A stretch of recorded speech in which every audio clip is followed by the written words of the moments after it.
BJP मिश्रण पर्व आठगड़ तिगिरिया निर्वाचन मंडल विजु जनता दलर परित्याग कर विधिबद्ध भाव में बीजेपी नेता श्रीजुक्त अभय कुमार बारिक नेतृत्व में बीजेपी दल में जोगदे। ओरंदा एवं राधा गोविंदपुर पंचायतर दुई समिति सभ्य एवं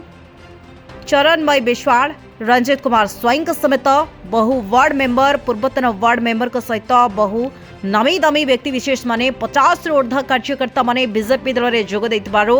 अभय बारिक बेस खुशी व्यक्त करिसेंति। आठगड़ सापुआ नदीकूल निज कार्यालय में एही मिश्रण पर्व करा जायतिरा। देखंतो सर्वप्रथम कहया चाहे आज बिजु जनता दल परित्याग करी जे कि आमर यशस्वी प्रधानमंत्री जी आमर सर्वोच्च नेता जे कि नरेंद्र मोदी कार्यक्रम अनुप्राणित होई आज आम भारतीय जनता पार्टी योगदान देइछंती। विशेषकर राधा गोविंदपुर पंचायत जे कि एठिकार जे 35 वर्ष शासन करछि वर्तमान होछि बिजु जनता दल विधायक रणेंद्र प्रताप स्वाईं निज पंचायत सेठी तांकर समी सभ्य आसीथिले से कहउतले मु दीर्घ दिन आले बिजु जनता दल रे थेली जोटा कि विकास नारे से पंचायत विनाश होइछि निज पंचायत जोटा कि गोटे श्मशान घर नाई सबु बेले राजा स्वाईं कहते एठी मो कोकई जिला जीवा पर्यंत मोटी काम करुथेबी कोकई जीव केमती आज्ञा तो गोटा कि श्मशान घर नाई जोटा कि तांको शव दाह करिया पई सेतिकी करि पारनाती एवं विशेषकर पानीय जल जोटा कि निज पंचायत जी पानीय जल जोगाई पारुनी से विकास कौन करछि। तेणु से परिप्रेक्षी रे जे कि राधा गोविंदपुर समी सभ्य जी अच्छा टुटू बाई आज बिजु जनता दल परित्याग करी आम भारतीय जनता पार्टी आज योगदान देइछंती। सेही परिवार ओरंदा पंचायतर जे अच्छा समी सभ्य से कहते तांकर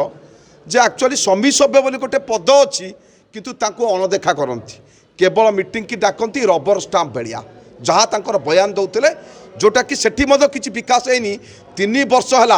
गोटे से पदरे थे से पद बोली कौन से जानी पारंतिनी। तेणु ओरंदा पंचायत रे बहुत किछि सेठी डेभलपमेंट है ना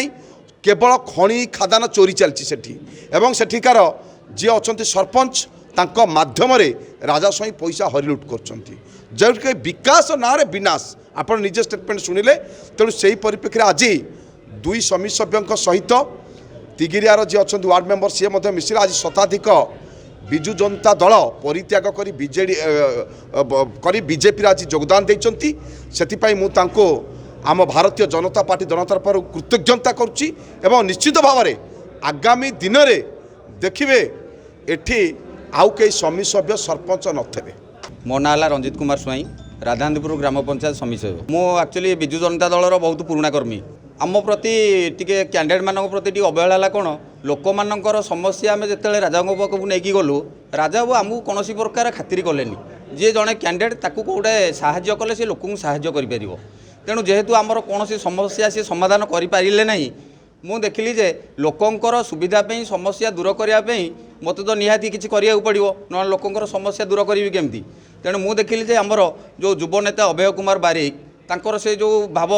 लोकों पाखक जाइकी सब विभिन्न प्रकार समस्या बुझा कि लोकंकर सब समाधान करने जो टाइप आगे चली दिन राति न शोईकी। तेणु मु देखिली जे केवल मो तांको पाखक ही उपयुक्त कैंडिडेट सी तांको पाखक ही मु जाइकी पहुँचले लोकंकर सेवा करी जमीती सी सब बेले लोकों पाखे जाइकी असुविधा सुविधा पहुँचुंट कि लोकंकर सेवा करुँच कि लोकंकर असुविधा सुविधा बुझीकी केमी से सुविधा पाइपर तार चिंता करुँच मु भी सही मनोभाव नहीं कि पाखे मिसी जमीक राधानंदपुर पंचायत में समस्त उन्नति हो पार उन्नतिमूलक कम हो पार लोकंकर सब असुविधा आम जमी साहाय्य करूँ से बिजु जनता दल छाड़ी आमर बीजेपी दल में मुझे सामिल होती। आठगड़ू दिलीप दास का रिपोर्ट संस्कार टीवी।